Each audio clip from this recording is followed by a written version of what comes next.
আপনার ছোটবেলা কোথায় কেটেছে একটু যদি বলতেন। ছোটবেলা আসলে অনেক জায়গায় মিলিয়ে কেটেছে। যেহেতু আমার বাবার চাকরিটা ছিল পোস্টিংয়ে, এয়ারফোর্সে চাকরি করতো। আর আপনার প্রথম সিনেমা হলের মানে এক্সপেরিয়েন্সটা কত? সিনেমা হলে আসলে ছোটবেলায় বাসা থেকে খুব একটা এনকারেজ করতো। সো আমার দেখা হয়েছে একদম মানে বড় হওয়ার পরে।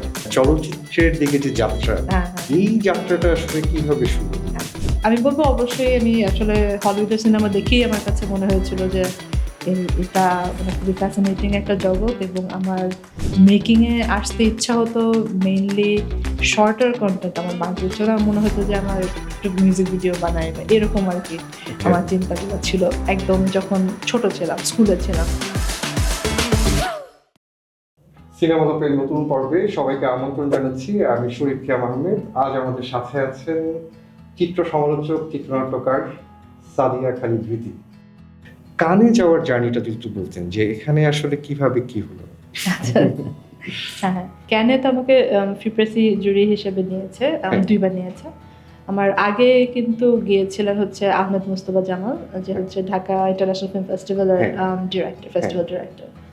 হ্যাঁ, সো এই থেকে আপনার ক্যানে ওরা যখন ১৯-এ প্রথম ডাকলো, আমি মানে ডেফিনেটলি একটা ড্রিম কাম ট্রু এর মতো। কারণ হচ্ছে যে তার আগে একটা লম্বা গ্যাপ ছিল, কিন্তু আপনার লাস্ট মনে হয় 2002 তে মাটি ময়নার সময় মনে হয় লাস্ট গিয়েছিল বাংলাদেশ থেকে। তো মাঝখানে একটা গ্যাপ ছিল, বা শোভন ভাইয়ের বাইরে হয়তো বা কেউ কোনোদিন এসব জায়গায় যায়ও না, ওটা আমরা কোনোদিনও হয়তো বা স্বপ্নও দেখতাম না। সো তখন একটা মনে হলো যেন আমার একটা স্বপ্ন দেখা একটা শুরু হলো, মানে স্বপ্ন এখন বাস্তব হচ্ছে। আমার কাছে খুব মানে খুবই একটা খুবই ভালো লাগা একটা অনুভূতি ছিল। তারপরে যাওয়ার পথে আমাদের এখানে তো ওই ভিসা নিয়ে তো যে কষ্টটা পার করতে হয়, এটা তো সবার কি বলবো, নর্মাল প্রসেসে তো হয় না কিছু। এই যে যোগাযোগ করে যেই একটা স্পেশাল কনসিডারেশন করে সময় মতো ভিসাটা পাওয়া, এটা বাইরের দেশের মানুষরা কোনোদিন বুঝবেও না যে আমাদের কতটা কষ্ট হয় এই কাগজপত্র ম্যানেজ করতে, রাইট? ওরা কোনোদিন আগে থেকে ইনভিটেশন পাঠায় না। আমরা অলওয়েজ 2 সপ্তাহ হাতে রেখে পাঠাই, যেটা আমাদের জন্য কোনোদিন সম্ভব না নর্মাল প্রসেসে যাওয়া। আমাদের মিনিমাম 3 মাসের মতো লাগে। হ্যাঁ, সো এটা মানে আমাদের বাংলাদেশিদের জন্য যে কত দিক থেকে কত ধরনের বাধা এক্সট্রা থাকে, যেটা মানে বাইরের ওদেরকে বোঝানো সম্ভব না। সো এত বাধা টাধা পার করে যখন আমরা কোথাও এক জায়গায় যাই, তখন কিন্তু ওদের থেকে হয়তো আমাদের খুশির লেভেলটা অনেক বেশি থাকে। সো আমারও ব্যাপারটা সেরকমই ছিল। না, এটা তো হচ্ছে শুধু আপনার জন্য না, এটা আমাদের সবার জন্য কিন্তু খুব খুশির জিনিস ছিল। কারণ হচ্ছে মানে ঘটনা ছিল, কারণ হ্যাঁ এর আগেও গিয়েছেন, কিন্তু বাংলাদেশের একজন নারী যাচ্ছেন। আমাদের দেশে এখনো নারীর কি অবস্থা এটা তো আমরা জানি, যদিও আমাদের 2জন প্রাইম মিনিস্টার ছিলেন যারা নারী, তারপরে এখানে নারীদের কি অবস্থা এটা আমাদের অস্বীকার করার কোনো জো নাই। সেখানে আপনি শুধু আপনার কান দিয়ে হচ্ছে যে আপনার আলোচনায় আমি দেখলাম, মানে আলোচনাটা আসলে শুরু হলো। পরবর্তীতে আপনার জার্নি যদি আমি খেয়াল করি, আপনি হচ্ছে লোকার্নো, বুসান এসব জায়গাতেও হচ্ছে যে আপনার বোধহয় আপনি বিচারক হিসেবে ছিলেন। আমি হচ্ছে আপনার বার্লিনালে ট্যালেন্টসে ছিলাম। ওকে। তারপরে হচ্ছে আপনার লোকার্নো ওপেন ডোরস এর স্ক্রিপ্ট কনসালটেন্সিতে ছিলাম। আর অনেক দেশে তো গিয়েছি ডেফিনেটলি জাজ হিসেবে। ইটালি, আপনার নেপাল, শ্রীলঙ্কা, রাশিয়া, ইউকে, অনেক জায়গাগুলো আছে। বাট অনেক একদম এ লিস্ট ফেস্টিভ্যালের মধ্যে আপনার আরও বলবো কেরালা, বেঙ্গালুরু, এই ফেস্টিভ্যালগুলোও ছিল। আর ইরানে গেলাম, যেটা হচ্ছে আপনার ওদের একটা অস্কার কোয়ালিফাইং ফেস্টিভ্যাল, ওখানে মেইন জুরিতে ছিলাম। সাথে আপনার আবার ওদের বড় বড় মেকাররা তো আছে, একাডেমিশিয়ানরা তো আছে, সাথে আমাদের এআর রহমানও ছিল।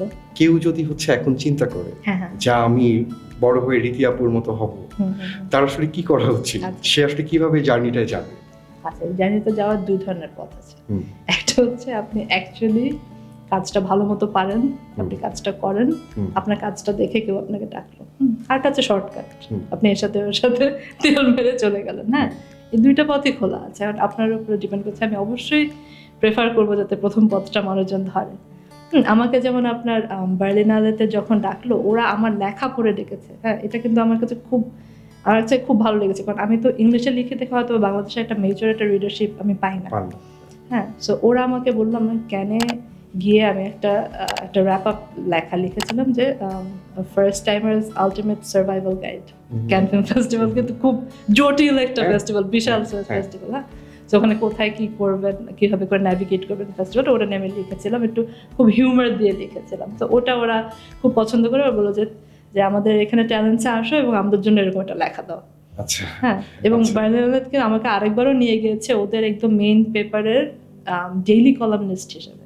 So that was very prestigious, এবং ওখানে যারাই শুনেছে সবাই খুব খুশি হয়েছে যে কিভাবে করে তুমি বাংলাদেশ থেকে এসে আমাদের জার্মান, তারপর একটা জার্মান ভাষায় ওরা আমার লেখা ট্রান্সলেট করে নিয়েছে, ওদের এত মানে হ্যাঁ এত ভালো লেগেছে। হ্যাঁ, তো এইগুলো কিন্তু ওরা আমার লেখা পড়ে করেছে। অ্যাট দ্য সেম টাইম আপনি কিন্তু ধরেন ওখানে একজন কাউকে আপনি খুব ভালো চিনেন, তাকে আপনি প্রতিদিন তেল মালিশ করেন, সেভাবে করে অনেকে যায়। এত বেশি মানুষ সেকেন্ড পর্বটা নেয় যে আমার কাছে খুব খারাপ লাগে আসলে। হ্যাঁ, আমাদের এখানে আসলে ফিল্ম ইন্ডাস্ট্রির অবস্থা আসলে খুব মানে স্টিল নাও ক্রমাগত খারাপ হচ্ছে, মুক্তিপ্রাপ্ত সিনেমার সংখ্যা কমছে, কিন্তু আমরা কিন্তু দেখতেছি যে আবার এই একই টাইম লাইনে আমাদের এখান থেকে এমন কিছু চলচ্চিত্র আসলে তৈরি হচ্ছে যে চলচ্চিত্রগুলো মানে আন্তর্জাতিক যে মহলটা, বিশেষ করে হচ্ছে এই যে চলচ্চিত্র সমালোচকদের চোখে অন্তত বেশ সমাদৃত হচ্ছে। মানে আমাদের সিনেমা একদিকে হচ্ছে ইন্ডাস্ট্রি, এদিকে মানে সংকুচিত হচ্ছে, অন্যদিকে এক অর্থে আমাদের সিনেমা আবার ডানা মেলতেছে বৈশ্বিক প্রেক্ষাপটে। এইটাকে আপনি আসলে কিভাবে দেখতেছেন আপনার জায়গা থেকে, যেহেতু আপনি দুই জায়গাতেই হচ্ছে আপনার আইডিয়া আছে আপনার দুইটা জায়গা সম্পর্কে? আমাদের এখন যে ট্রেন্ডটা চলতেছে এটা খুবই পজিটিভ অ্যাকচুয়ালি, বিকজ আমরা এই যেমন ধরেন রিসেন্টলি রটারড্যামে যে আমাদের 3টা ফিল্ম সিলেকশন পেয়েছে, 3টা ফিচার ফিল্ম, সো এটা হিউজ। এটা মানে অন্যান্য দেশের ক্ষেত্রে কিন্তু এরকম হয় না, খুব সচরাচর হয় না। সো আমরা অনেক ভালো করছি ইন্টারন্যাশনাল সার্কিটে, বা ইভেন এই যে রিসেন্টলি আমি যখন কায়রোতে গেলাম, আমাদের অনেক প্রশংসা শুনলাম ওখানে। হ্যাঁ, বা ইভেন সৌদিতে যখন গেলাম আপনার রেড সির আগে কনফারেন্সটাতে গেলাম, ওরা প্রশংসা করলো, তারেক মাসুদের প্রশংসা করলো, ঋত্বিক ঘটকের প্রশংসা করলো। হ্যাঁ, সো এই যে আমাদের গ্লোবালি আমরা ওই যে ঋত্বিক ঘটক, তারেক মাসুদ, ওদের পরে আমরা যে এখন আবার রেগুলার যাচ্ছি, এই জিনিসটা সবাই খুবই পজিটিভলি নিয়েছে। হ্যাঁ, সো আমাদের গত যদি ধরেন 10-15 বছরের জার্নি যদি দেখেন বাংলাদেশে, আমাদের ফোকাসটা কিন্তু ছিল গ্লোবাল, যারা ট্যালেন্টেড তাদের ফোকাসটা গ্লোবাল ছিল। সো এই জন্য ওইটার ফ্রুটটা আমরা এখন দেখতে পাচ্ছি। মেইন স্ট্রিমে যেটা ছিল যে ওই একটা গ্যাপটা ছিল, সেটা এখন ওই কিছু ঈদের বাণিজ্যিক সিনেমা সেটা ফিল করতেছে। সো এটাতে একটা পজিটিভ অবশ্যই দিক আছে, সেটা হচ্ছে যে অনেক দর্শক যাচ্ছে ঈদের ইভেন 1.5 মাস পরেও ওই সিনেমাগুলো চলছে এবং মানুষ যাচ্ছে। মানুষের অভ্যাসটা হোক, অভ্যাসটা হওয়ার পর যেটা হবে যে এখন যে কদিন আগে দেলুপি দেখতে গেলাম, হ্যাঁ, যেই মানুষটা ওই ঈদের একটা অশ্লীল সিনেমা পছন্দ করেছিল সে দেলুপিও পছন্দ করলো, টিকিট কেটে দেখলো। তো তার যেহেতু যাওয়ার অভ্যাসটা হয়ে গিয়েছে একবার, সে এখন ভালোটাও নিবে, আমরা এখন ভালোটা দিলে সে নিবে। অ্যাট দ্য সেম টাইম আমরা যদি শুধু বিদেশের কথা চিন্তা করে যে সিনেমা বানাই, তখন আমার নিজের দর্শকের কাছে পৌঁছাতে কিন্তু মুশকিল আছে। হ্যাঁ, যেমন আমি হলে গিয়ে আপনার ধরেন রেহানা মরিয়ম নূর দেখেছি, তখন কিন্তু ওই প্রশংসাটা আমি শুনি নাই, যেটা মানে ইন্টারন্যাশনালি যেটুকু ওরা প্রশংসা করতে পেরেছে, আমাদের লোকালরা কিন্তু ওইটুকু করতে পারেনি, কারণ ওদের জন্য বেসিক্যালি বানানো হয়নি। সো ওদেরকেও দোষ দেওয়া যায় না। সো আমাদের ডিরেক্টর যখন বানাচ্ছে, হতে পারে তারা বিদেশের জন্য একটা সিনেমা বানাচ্ছে, তারা দেশের জন্য একটা সিনেমা বানাচ্ছে, ওভাবে করে তারা একটা হিসাব করে নিতে পারে। যেমন হলিউডে আমি দেখতাম, আমি যখন ওখানে কাজ করতাম, ওরা ওদের একটা হিসাব ছিল, ধরেন আপনি যদি ওরা বছরে 10টা সিনেমা বানায়, ওরা হয়তো বা 2টা বানালো অ্যাওয়ার্ডের জন্য, 8টা বানালো ব্যবসার জন্য, এটাও একটা হিসাব আছে ওদের। তো আমাদেরও আসলে ওভাবে করে আমরা গ্লোবালি কোনটা আমরা টার্গেট করছি আর কোনটা লোকালি, একই মুভি দিয়ে 2টাকে পাওয়া, এটা আসলে সব মানে এটা খুবই খুবই ডিফিকাল্ট। যেমন আপনি উৎসবকে আপনি ডেফিনেটলি বাইরের উৎসবে দেখাতে পারবেন না, রাইট? এক্ষেত্রে হচ্ছে আপনি যেহেতু হচ্ছে এখন আপনার মানে ওখানটায় দেখলেন কিভাবে কাজ হয়, এবং আপনি এখানেও দেখেছেন আসলে কিভাবে কাজটা করি আমরা, মানে বিহাইন্ড দ্য সিন।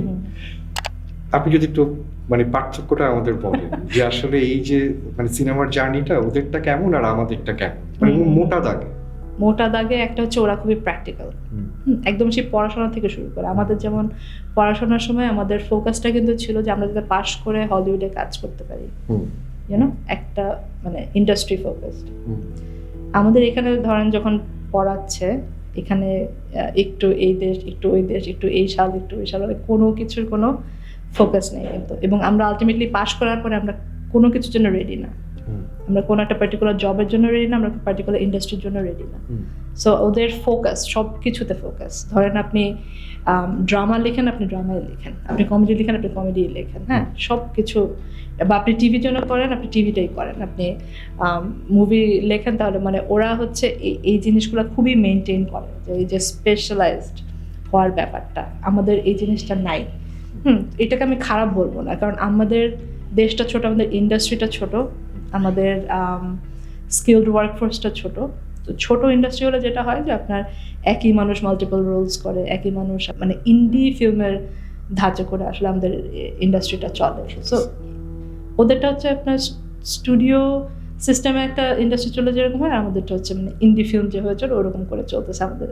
এটা হচ্ছে মানে মোটা দাগে এই ডিফারেন্সটা। আমাদের ফোকাসের অভাব, আমাদের ক্যাপিটালের খুবই অভাব, আর একটা হচ্ছে আমাদের সিন্ডিকেটের একটা খুব ঝামেলা আছে, হ্যাঁ, যেটা হচ্ছে আপনার যেই জন্য আমরা রিলিজ দিতে পারি না ঠিক মতো, হল পাই না ঠিক মতো, ওই ঝামেলাগুলো আমাদের অনেক বেশি, যেটা ওদের এই ঝামেলাগুলো পোহাতে হয় না। একটা ভালো মুভি করেছেন, এটা চলবে, এটা চালাবে, আমাদের মতো না যে আপনার আপনি এই দলের জন্য কি করছেন। যদি আপনি সিন্ডিকেটের কথা বললেন, এটা হ্যাঁ, বলার হ্যাঁ। সাথে সাথে আমার মাথায় আসলো যে আমাদের এখানে এখনো একজন নির্মাতা যখন নতুন করে কোনো একটা সিনেমা বানাতে চায়, এবং যদি অবশ্যই বাংলাদেশে রিলিজ দেওয়ার জন্য বানাতে চায়, তার হচ্ছে এক গাদা সমিতি, তারপর হচ্ছে আরো অনেক কিছুর হচ্ছে অনুমোদন দরকার হয়, এফডিসি সহ আরো অনেক জায়গায়।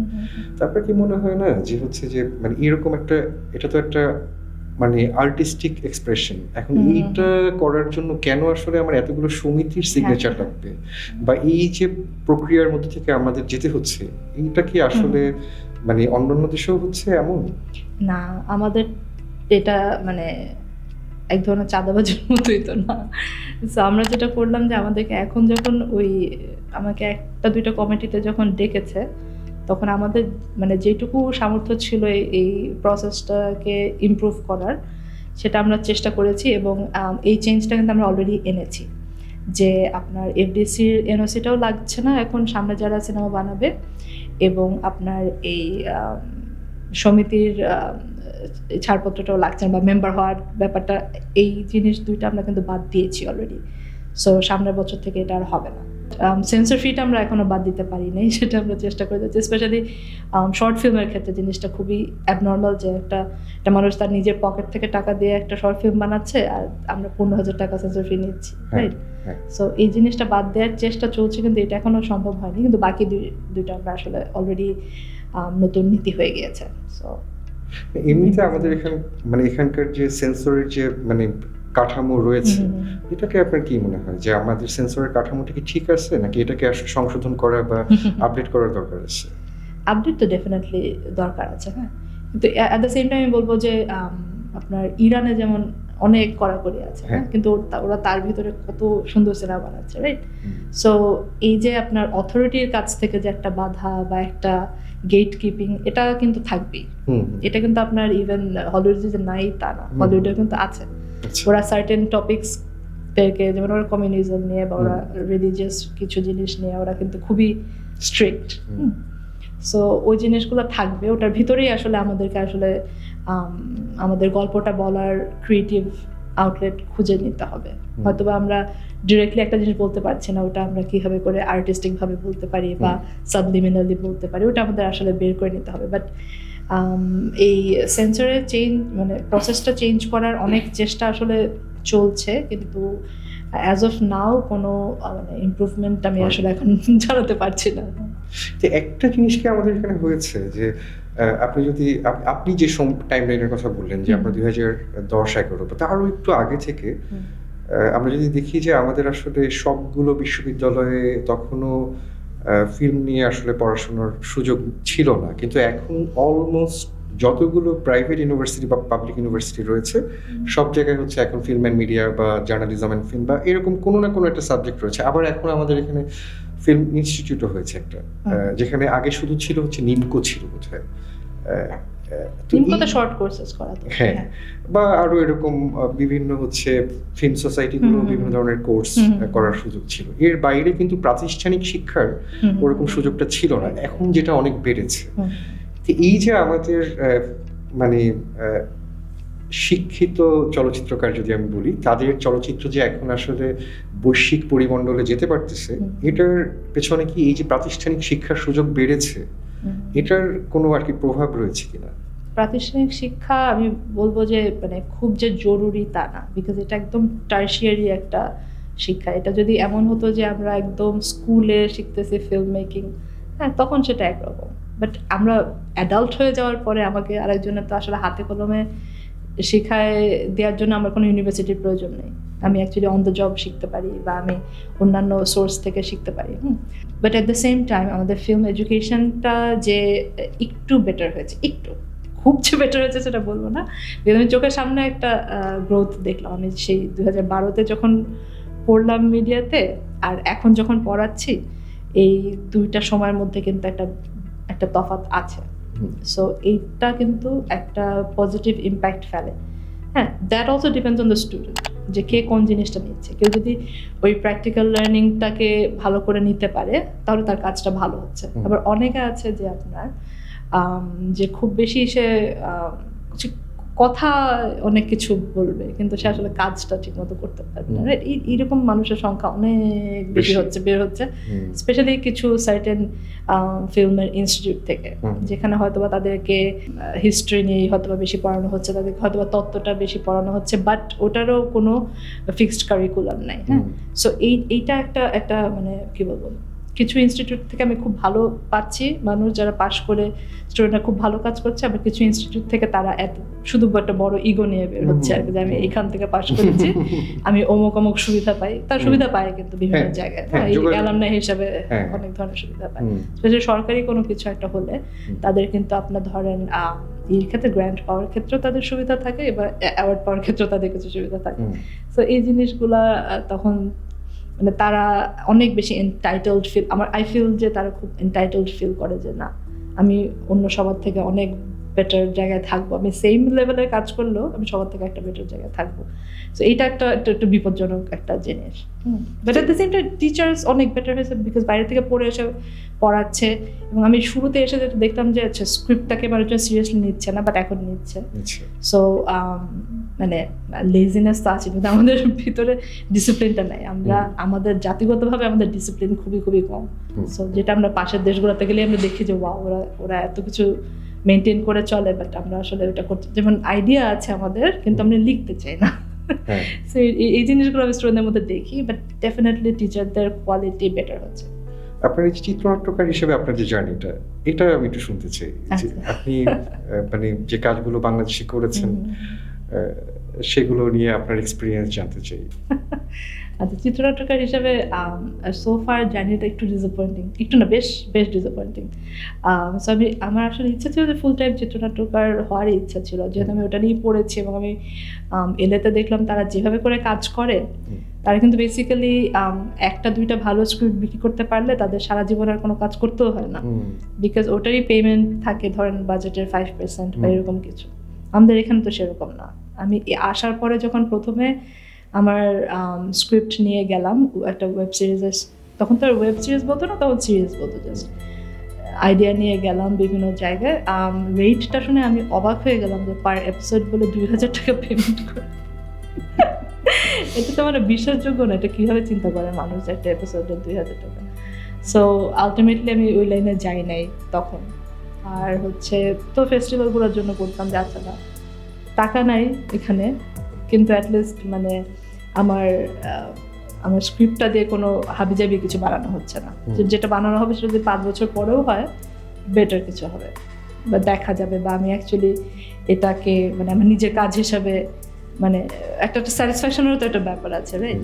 মানে ওন করতে পারবো নিজের কাজ। সো ওইটা আর কি মানে এসে তাহলে এই জন্য আমার মানে করতে পারলাম না জিনিসটা ফুল টাইম। আর হচ্ছে এই ফিল্মগুলোতে কাজ করলাম, সবাই দেখলাম যে খুবই বাকিতে কাজ করে এবং বছরের পর বছর বিল আটকায় থাকে বা দেয় না। হ্যাঁ, অনেক সময় কাজটা শেষ না হলে তখন সেটাকে তারা গোনার মধ্যেই ধরে না যে আপনি যে কয় মাস খেটেছেন, যেহেতু তার ফিল্মটা আসলে আলটিমেটলি বানানো হয়নি বা সে চেঞ্জ করেছে কিছু, আপনাকে সে তখন আর কোনো পেমেন্টই দিল না। হ্যাঁ, এরকম অনেক বাজে বাজে এক্সপিরিয়েন্স হয়েছে, বা হচ্ছে আপনার বছরের পর বছর স্ক্রিপ্ট চেঞ্জ করেই যাচ্ছে, হ্যাঁ, 1 ড্রাফট করে, 2 ড্রাফট করে, 3 ড্রাফট করে, হ্যাঁ, এক বছর এক ড্রাফট করছে, এবং সেটাও আমার করে দিতে হচ্ছে বিকজ আমি ওখানে রাইটার হিসেবে অনবোর্ড হয়েছি। সো খুবই খারাপ এক্সপিরিয়েন্স। যেটা অলরেডি বানানো হয়েছে স্ক্রিনে দেখলাম যে আমার আইডিয়ার সাথে কোনো মিল নাই, বা ওরকম করে আপনার যত্ন নিয়ে করে নাই। সো সব মিলায় আমি এখন আপাতত যা লিখতেছি, আমি এখন নিজে একটা ডিরেকশন দিব, অ্যান্ড দেন দেখি ওটা ভালো হলে হয়তো বা পরে আরও করব। আর যদি মনে হয় যে আমার থেকে ভালো কেউ আমার স্ক্রিপ্টটা করতে পারবে, তখন আমি হয়তো বা অন্য কারোর কাছে যাবো, কিন্তু আমি নিজের স্ক্রিপ্টটা নিজে লিখবো। লাইক আমি অন্য মানুষের ওই যে হায়ার্ড রাইটার হিসাবে কাজটা, আসলে আমার এক্সপিরিয়েন্স খুবই খারাপ, ওইটা আর করবো না। তাহলে হচ্ছে আপনি এখন আলটিমেটলি মানে রাইটারদের জন্য পরিবেশ উন্নয়নের ভারটা নিজের কাছে নিয়ে নিছেন, যা আমি আসলে নিজে এক্সিকিউট করে দেখাবো যে কিভাবে আসলে এটা করা যায়, তাই কি? অনেকটা তেমন আমরা আসলে রাইটারদের ওই ভারটা নিজের ঘাড়ে নেওয়ার একটা চেষ্টা করেছিলাম, আমরা একটা রাইটারদের কালেকটিভ করেছিলাম। আচ্ছা, জিনিসটা খুব একটা আসলে চালু করা যায়নি। হ্যাঁ, কারণ কালেকটিভ হিসেবে আমাদের কাজ করার তো আসলে ওই ধরেন মন মানসিকতা, এনভায়রনমেন্ট বা কালচারটাই আসলে নাই। সো আলটিমেটলি দেখা যায় যে সবাই নিজে নিজে আলাদা আলাদা করে কাজ করতেই প্রেফার করে। আমি এখানে হচ্ছে আমার একটা এক্সপিরিয়েন্স শেয়ার করতে পারি। এটা হচ্ছে যে আমি দেখলাম যে আমাদের এখানে ক্রিয়েটিভ মানে সেটা হচ্ছে যে আপনার জার্নালিজম হতে পারে, ফিল্ম মেকিং হতে পারে, যে কোনো কিছু, ইভেন হচ্ছে কবিতা লেখার ক্ষেত্রে হতে পারে। কিছু মানুষ আসলে কবিতাটা লিখতে চাওয়ার চেয়ে কবি সাজতে চাওয়াটা মনে হয় বেশি পছন্দ করে, এবং এই মানুষগুলোই হচ্ছে অনেক বেশি ভোকাল হয়, এবং দেখা যায় যে যে মানুষগুলো আসলে কাজ করতে চায় ওরা আসলে কোণঠাসা হয়ে থাকে। আপনার কি মনে হয় যে এরকম? মানে আমার এক্সপিরিয়েন্স যেটা, আপনি কি দ্বিমত করবেন? না, একদমই দ্বিমত করবেন, একদম সহমত। ধরেন যে একটা নন ইস্যু নিয়ে তারা এত ভোকাল, কিন্তু তারা নিজেরাই কত বড় বড় ইস্যু ক্রিয়েট করতেছে, ওটাকে ধামাচাপা দিচ্ছে, এই টাইপের খুবই মানে টক্সিক কিছু কালচার আছে এখানে। But at the same time অনেক ভালো মানুষ আছে, সো ইউ ক্যান চুজ যে আপনি কার সাথে কাজ করবেন। এবং এটা মানে সোশ্যাল মিডিয়ার কারণে এটাও ভালো হয়েছে যে আমরা বুঝে ফেলতে পারি যে আসলে কে টক্সিক আর কে না, রাইট? মানে তার লেখা, তার আচরণ, তার মানে মানসিকতার দলিল হিসেবে সামনে চলে আসে, ইন্টেনশনগুলো বোঝা যায় কে এখানে আসলে ফেমাস হতে এসেছে, কে এখানে অন্য মানুষকে নামিয়ে আগা যাওয়ার চেষ্টায় আছে, সব খুব পরিষ্কারভাবে বোঝা যায়। আমাদের কি, আপনার কি মনে হয় না যে আমাদের আসলে আমাদের যে পরিমাণ সমৃদ্ধ গল্পের ভান্ডার, আমার এখানে সবচেয়ে বেশি কি, আমার এখানে সবচেয়ে বেশি মানুষ মানে অনেক গল্প। এবং আপনি যদি দেখেন এখন বিশেষ করে স্ট্রিমিং প্ল্যাটফর্মগুলো জনপ্রিয় হওয়ার পর, নেটফ্লিক্স বা অন্যান্য জায়গায়, আমরা কিন্তু শুধুমাত্র হলিউড বা হচ্ছে যে বড় ইন্ডাস্ট্রির মানে সিনেমাগুলো দেখতেছি এমন না, আমরা এমন অনেক সিরিজ পাচ্ছি যেটা হচ্ছে হয়তো বা জার্মানি মানে তৈরি করা, বা হচ্ছে আপনার স্পেনে তৈরি করা, বা আরো কোনো ছোট কান্ট্রিতেও হতে পারে, কিন্তু সেটা হচ্ছে সারা পৃথিবীতে ছড়িয়ে যাচ্ছে। আমাদের এখানে এত গল্প থাকা সত্ত্বেও ওই যে আপনার বৈশ্বিক যে গল্পের বাজার, সেই গল্পের বাজারে আমাদের গল্পগুলো নিয়ে আমরা আসলে কতটা হাজির হতে পারতেছি?